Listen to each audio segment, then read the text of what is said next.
صارحة.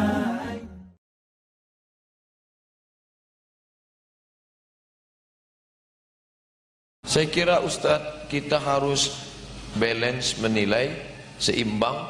Yang satu mengatakan terlalu takut dengan Islam, seolah-olah kalau nanti orang Islam berkuasa, fanatik, lalu yang non muslim akan dibantai, bunuh, dihabisi, maka muncullah yang disebut dengan Islamfobia, takut terhadap Islam. Sedangkan yang satu kelompok lagi pula terlalu takut dengan nasionalisme sehingga menjadi Indonesia fobia.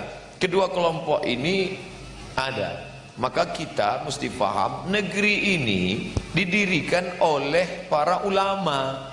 Makanya ketika kita bicara Pancasila, nilai-nilai Islam ada dalam sila-sila itu. Keadilan, ketuhanan yang Maha Esa, persatuan Indonesia, kemudian musyawarah, itu nilai-nilai Al-Quran dan Sunnah yang diformulasikan, yang dibuat oleh para ulama. Makanya di pembukaan Undang-Undang Dasar itu atas berkat rahmat Allah yang Maha Kuasa. Maka ketika orang berteriak Allahu Akbar, dia tidak anti Indonesia. Dan ketika orang berteriak Pancasila, dia tidak anti la ilaha illallah. Maka jalan tengah, wa kadzalika ja'alnakum ummatan wasata, bahwa engkau saudaraku satu keyakinan, ya la ilaha illallah, tapi engkau tetanggaku yang non muslim, teman sekantorku yang tidak seakidah, kau mungkin bukan temanku satu keyakinan, tapi engkau tetaplah saudaraku dalam satu kebangsaan. Islam mengajarkan ukhuwah Islamiyah, tapi ada juga ukhuwah wataniyah, persaudaraan satu negeri. Ada juga ukhuwah insaniyah, sama-sama manusia.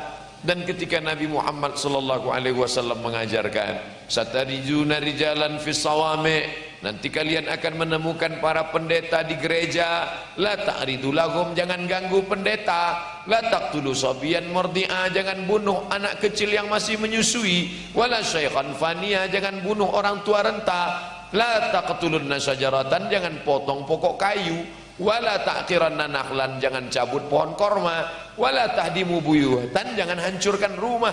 Ketika ini kita jelaskan ke khalayak umum, nanti yang berteriak-teriak radikal, teroris akan ditertawakan sendiri, karena sesungguhnya dia hanya menceritakan tentang sesuatu yang tidak ada. Mungkin sederhananya begitu, Ustaz.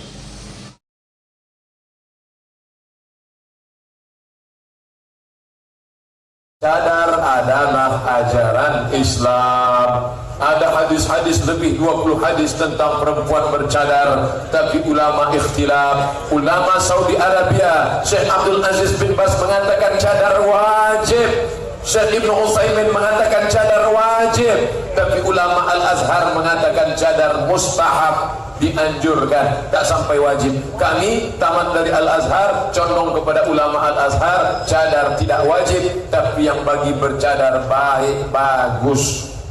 Dosen, kalau mahasiswinya bercadar, terjagalah matanya, maka dia tak asik nak menengok mahasiswi itu. Dosen kalau mahasiswi itu cantik, menulis tak lagi lurus sampai ke bawah. Jadi anak-anak sekalian, Ustaz kau tahu saya dosen.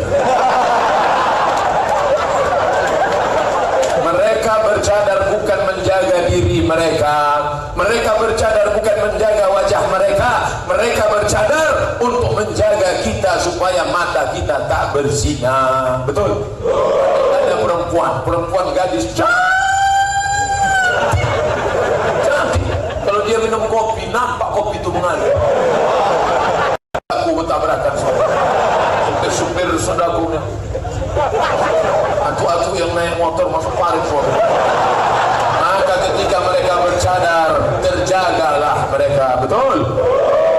Kalau ada adik saya, ponakan saya bercadar, saya support. Mahasiswi saya bercadar, silakan. Kenapa kalau nampak orang pakai rok mini kita tak marah? Nampak orang bercelana sempit kita tak marah? Nampak orang pacaran di jalan kita tak marah? Kenapa ketika menengok orang bercadar kita marah? Berarti otak kita otak setan.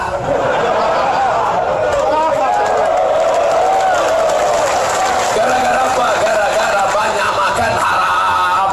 Kalau kau makan haram, maka darah akan menjadi darah haram, masuk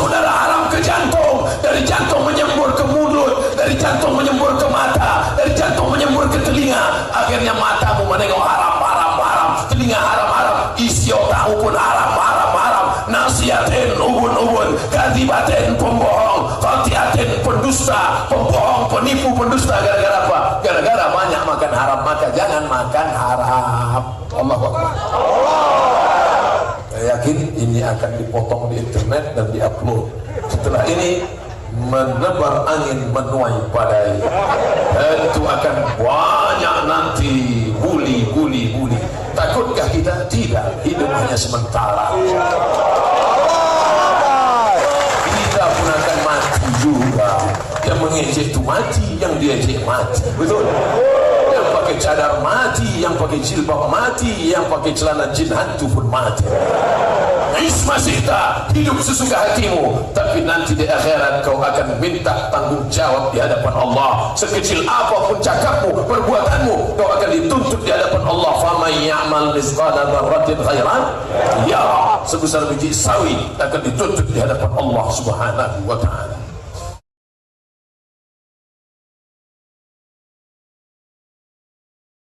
Orang yang nggak ngerti ajaran Islam, dia bingung. Lihat tuh orang Islam bego, orang Islam gila. Masa anaknya belum pandai ngomong sudah diajak azan. Tapi orang yang ngerti tentang perjalanan roh, sebenarnya saya membisikkan ke telinga anak saya, wahai anakku, ingat janjimu dulu di alam arwah. Engkau sudah berkata bala, syahidna. Itu yang saya bisikkan ke telinganya. Asyhadu an la ilaha illallah. Tapi enggak kuat seperti itu, terkejut saya. Pelan. Asyhadu an la ilaha illallah. Enggak sanggup meleleh air mata mengenang. Ustaz, yang Ustaz sedihkan apa? Wahai anakku, saat engkau hadir ke dunia ini, aku yang mengingatkan engkau tentang syahadatmu pertama kali dulu.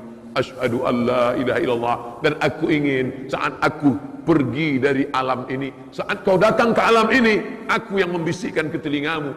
Dan saat kau akan pergi dari alam ini nanti, aku yang akan meninggalkanmu. Aku ingin engkaulah yang membisikkanku ke telinga. La ilaha illallah. Sunnahkan, laqinu, talqinkan. Orang yang mau sakaratul maut, talqinkan ke telinga sebelah kanan, la ilaha illallah. Misal, saya dalam keadaan sakit keras, adik-adik, bapak-bapak datang ke rumah sakit menjenguk, Ustaz sakaratul maut ya, iya. Mesti ada yang mengajarkan satu orang. Jangan semuanya. Sunnah satu orang yang mengajarkan. Mana telinga sebelah kanan nih. Jangan mentang-mentang saya ustaz lalu gimana kita ajar? Ustaz udah paham biar aja lah sendiri. Karena waktu itu godaannya luar biasa, maka dia bisikan, Ustaz mohon maaf ya Ustaz, la ilaha illallah. Tidak ada guna punya anak profesor, doktor, kiai, haji, kaya raya kalau nggak pandai melepas ayahnya. Sekarang lama hidup banyak dirasa, jauh berjalan banyak dilihat. Saya sudah bolak-balik masuk rumah sakit melihat seorang bapak sakaratul maut, anaknya nggak tahu mau buat apa, bengong. Malah dia ambil foto, dia foto bapaknya. Bapakku sedang sakaratul maut. Bagi yang kasihan tolong like and share. Amin, amin, amin, amin, amin. Makanya ngaji. Izinkan ayahmu itu lepas dari dunia. Makanya kita doa selalu, Allahumma khtim lana bi husnil khatimah, penutupnya. Lalu kemudian anak itu pun besar. Orang yang nggak ngerti ajaran Islam, dia bingung. Lihat tuh orang Islam bego, orang Islam gila. Masa anaknya belum pandai ngomong sudah diajak azan. Tapi orang yang ngerti tentang perjalanan roh, sebenarnya saya membisikkan ke telinga anak saya, wahai anakku,